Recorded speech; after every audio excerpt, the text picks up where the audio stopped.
संगत जी प्यार से कहना जी, धन निरंकार जी। सत्संगत जी, अक्सर सुनने में आता है कि ये दुनिया तो भरोसा के लायक ही नहीं है। पर सत्संगत जी, ये भी होता है कि इस दुनिया में है तो कहीं ना कहीं तो भरोसा करना ही पड़ेगा। कहीं ना कहीं उम्मीद से, भरोसा से ही तो धरती टिकी है। यह जो कुछ क्षण का ही रिश्ता है तो कहीं ना कहीं भरोसा है, तभी तो रिश्ता चल रहा है। सत्संग जी करना ही पड़ेगा, क्योंकि इस दुनिया में है तो दुनिया पे भरोसा करना पड़ेगा। फिर कहते हैं कि दुनिया भरोसे की लायक नहीं है, तो क्या किया जाए? भरोसा किया जाए या नहीं किया जाए? जानते हैं, सब लोग जानते हैं कि दुनिया भरोसा की लायक नहीं है, पर भरोसा करते हैं कब? जब अपना निजी स्वार्थ पूरा करना होता है तब समझते हैं कि भरोसा के लायक है। क्योंकि हम किसी किसी पे भरोसा करते हैं ना, जो हमारे स्वार्थ को पूरा करता है। हम किसी उम्मीद से किसी के पास जाते हैं जो वो हमारा काम कर दे, और काम कर देता है तो कहते हैं बहुत भरोसेमंद आदमी है, बहुत अच्छे व्यक्ति है। सत्संग जी, संपूर्ण हरदेव बाड़ी में बाबा हरदेव जी महाराज फरमाए हैं, ए मन रख विश्वास प्रभु पर, नित्य आनंद उठाएगा। ये जो मन है ना, जो डगमग करता है कि किस पर करें भरोसा, किस पर नहीं करें, अपना निजी स्वार्थ के लिए किसी पर भरोसा कर लेते हैं, और जब स्वार्थ पूर्ण हो जाता है तो भरोसा टूट जाता है। कभी कभी अधूरा रह जाता है तो बात बहुत काफ़ी बिगड़ जाती है, रिश्ता टूट जाता है। भरोसा ही नहीं, रिश्ता ही टूट जाता है। बहुत दूरियां हो जाती है, करीब रह करके भी काफ़ी दूरियां हो जाती है। तो कहते हैं ये मन रख विश्वास प्रभु पर, नित्य आनंद उठाएगा। अगर कोई भरोसे का चीज़ है, चीज़ तो नहीं कहा जा सकता, यानी कि अगर भरोसा करनी है तो सिर्फ प्रभु परमात्मा पर। वैसे भक्ति तो करते ही है परमात्मा की, सब लोग परमात्मा का याद करते हैं, भक्ति करते हैं, चाहे वो अपने तरीके से जैसे भी करें, सब लोग करते हैं। तो अगर हम उपवास भी रखें तो भरोसा रखें प्रभु पे, अपने ऊपर नहीं, अपने भूख पे नहीं। नहीं तो पता नहीं कब प्यास लग जाएगी, भूख लग जाएगी, कुछ खाने का इच्छा हो जाएगा। मन पे तो बिल्कुल भरोसा ही नहीं करना है। लेकिन सतगुरु कह रहे हैं कि ये मन रख विश्वास प्रभु पे, नित्य आनंद उठाएगा। पक्का है विश्वास तेरा तो दुख भी सुख बन जाएगा। क्यों ऐसा कह रहे हैं कि जो प्रभु पे विश्वास करेगा उसका दुख भी सुख बन जाएगा। सत्संग जी, जैसे हम किसी की अमानत समझ करके, मतलब किसी और का, गैर का समझते हैं कि ये गैर का बच्चा है, रोता है तो रोए, हमें क्या फर्क पड़ने वाला है। कभी कभी उसमें भी आनंद उठा ले रहे हैं कि ये तो तकलीफ गैर का है, जिसे हम गैर समझते हैं तो कहते हैं अच्छा हुआ तकलीफ में है तो। पर जब अपनी बारी आती है तो अच्छा नहीं लगता ना, दुख होता, कष्ट होता ना। तो जिस दिन सतगुरु से यही अंधकार दूर हो जाता है कि जो हमारा मन है ना, जो हमारा धन है, तन मन धन, ये सब परमात्मा का है, तो फिर परमात्मा जाने दुख और सुख। तो सत्संग जी, जैसा ज्ञान होता है ये सतगुरु के द्वारा, और साथ संगत जी, जब भरोसा हो जाता है, ज्ञान के बाद ही भरोसा हो सकता है। किसी को पहचानने के बाद ही तो भरोसा कर सकते हैं। किसी से मिलेंगे, बातें करेंगे, तो ऐसे कैसे भरोसा कर लेंगे। तो साथ संगत जी, जब सतगुरु के द्वारा सत्य की पहचान होती है, अपनी जब पहचान होती है, तो भरोसा होने लगता है मैं कौन हूँ। और साथ संगत जी, जब भरोसा होता है प्रभु परमात्मा पे, तो अब सिर्फ आनंद ही रह जाता है। सत्य चित्त आनंद। जब सत्य चित्त में बोध होता है, तो फिर आनंद ही आनंद होता है। कहते हैं लहरें खाएगी हिचकोले, नैया डगमगाएगी, है अगर विश्वास का चप्पू, नैया डूब न पाएगी। कितनी भरोसे की बात है, कितना उदाहरण है कि लहरें आती है, कभी कभी तूफान में भी नाव चलती है चप्पू के भरोसे। तो सत्संग जी, लहरें में नाव इधर उधर डगमगाती है, कभी तो गोता खा भी जाती है, लेकिन फिर भी भरोसे के साथ लोग चलते हैं, यात्रा करते ही हैं। तो जो भरोसा करता है, वो नाव में भी लहरें में आनंद लेता है। इस किनारे से उस किनारे जाने से बीच का जो यात्रा होता है, उसमें आनंद उठाते हैं।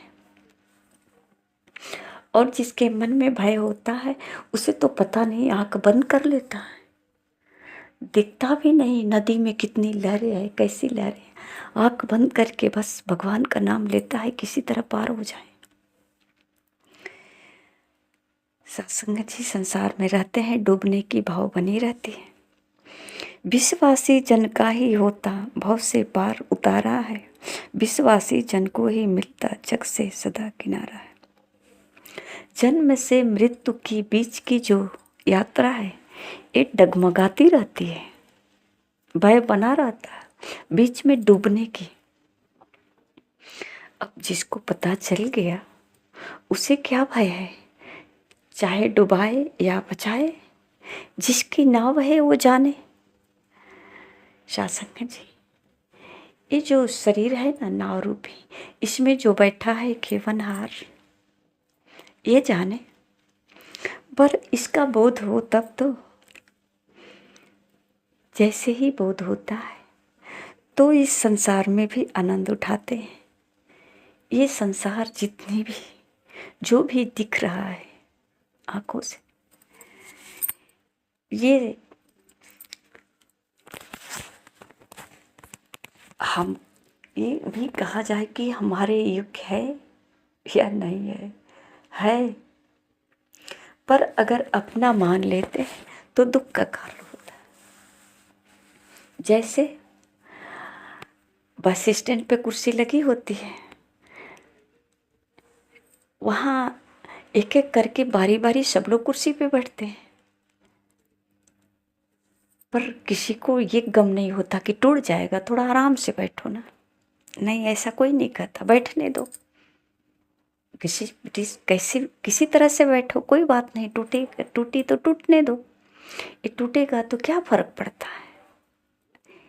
सब कुछ पता होता है ना। हम कहीं कुछ गैरों का समझकर इस्तेमाल करते हैं चीज को, तो सतर्क होकर नहीं करते हैं, अपने वस्तु की तरह नहीं इस्तेमाल करते, गैरों को समझ करके करते हैं।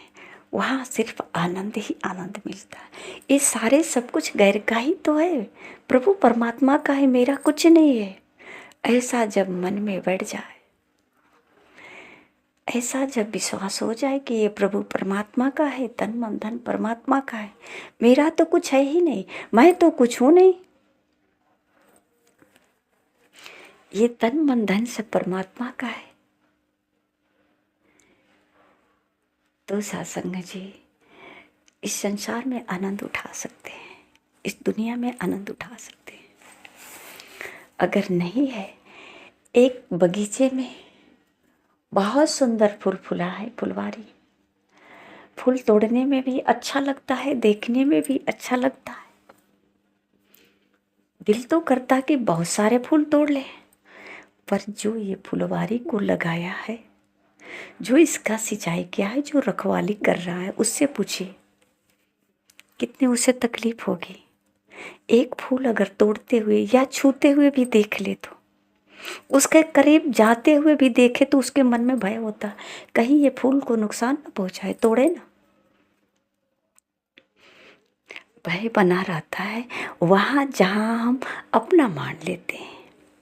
बस यही कारण है कि संसार में, इस दुनिया में हम आनंद नहीं उठा पाते, क्योंकि यहाँ सब कुछ अपना मान लेते हैं और पाने की लालसा रखे हैं। नहीं मिलता है तो दुख होता है, मिल जाता है तो कुछ क्षण अगर किसी के द्वारा मिला तो उसे धन्यवाद देते हैं, उससे प्रेम रखते हैं। साल 2 साल 3 साल 6 महीने 2 महीने जो भी हो, फिर स्वार्थ पूरा हुआ, प्रेम खत्म। अब दूसरी उम्मीद जाग गई, किसी और के साथ प्रेम हुआ, किसी और से उम्मीद लगी, अब वहाँ हमारा स्वार्थ पूरा होगा। ये सब दुख का कारण है। दुख का कारण कहीं और नहीं, कुछ और नहीं, बस यही है। सत्संग जी, जब इसको हम समझ लेते हैं, जान लेते हैं, तो सत्संग जी जान लेने से ही सहजता प्राप्त होती है। और इस दुनिया में कहते हैं, दुनिया का एतबार करेगा, पग पग ठोकर खाएगा, ईश्वर पर विश्वास रहेगा, मंजिल अपनी पाएगा। दुनिया का एतबार करेगा, क्योंकि ये परिवर्तन होने वाला है ना, इसलिए कहते हैं कि इस पर एतबार करना ठीक नहीं। जब परिवर्तन होगा तो कष्ट होगा। अभी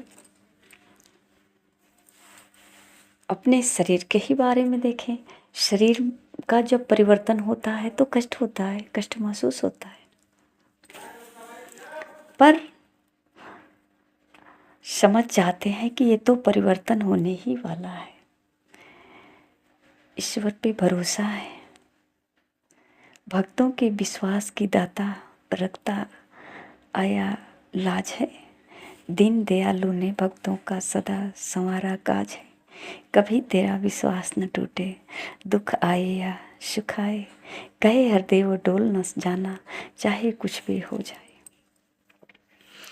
ये संसार परिवर्तनशील है, और जिस ज्ञानी को ये बात पता चल जाता है, होने तो परिवर्तन इसका काम है। तो सत्संग जी, ये हमारे कर्मों से रुक भी नहीं सकता और हमारे कर्मों से बिगड़ भी सकता है। तो फिर कर्म कैसा हो जो बिगड़े ना।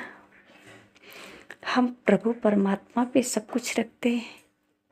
जिस तरह से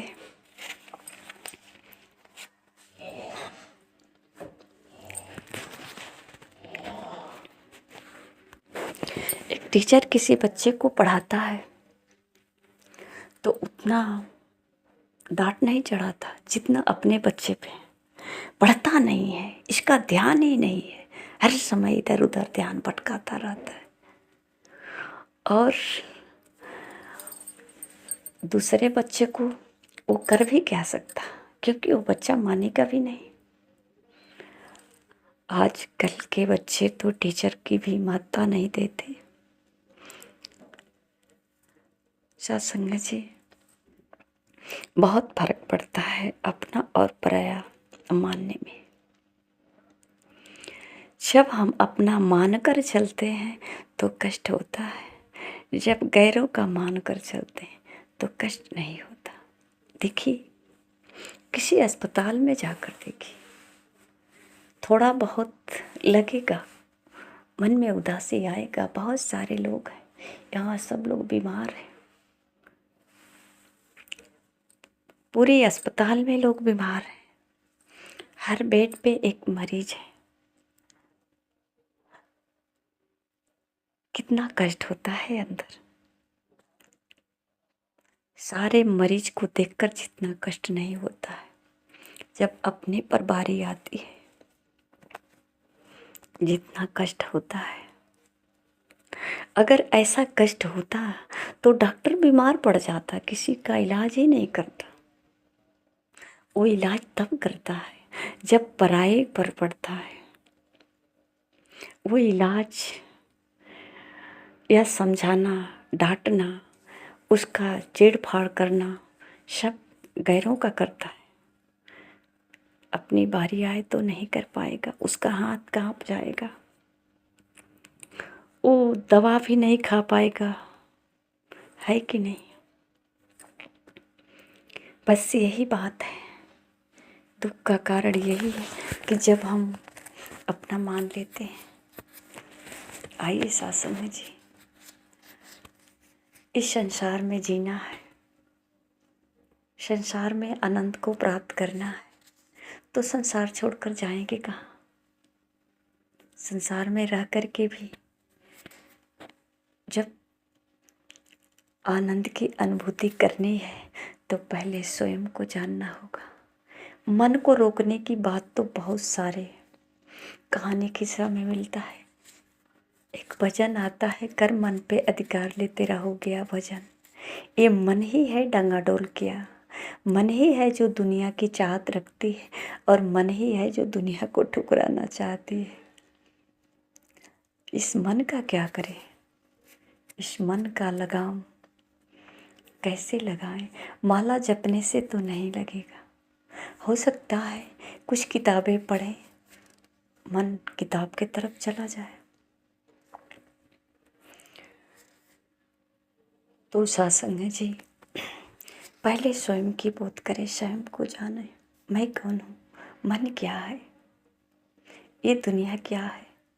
ये जानना आसान तो नहीं है पर कठिन भी नहीं है, क्योंकि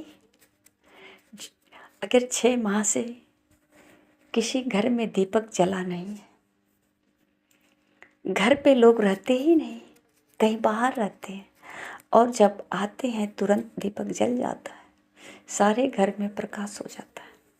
इसी प्रकार जन्मों जन्मों का जो अंधकार है ना मन, सिर्फ एक ज्ञान की तेल से प्रकाशित हो जाएगा, और वो ज्ञान का दीप सिर्फ सद्गुरु ही जला सकते हैं। आइए सद्गुरु माता सुदीक्षा जी महाराज के चरणों में, इनके पास है ये ब्रह्म रूपी ज्ञान का तेल, जो जलाकर आपके जीवन में प्रकाश ही प्रकाश कर देगी। सत्संग जी, प्यार से कहना जी, धन्य निरंकार जी।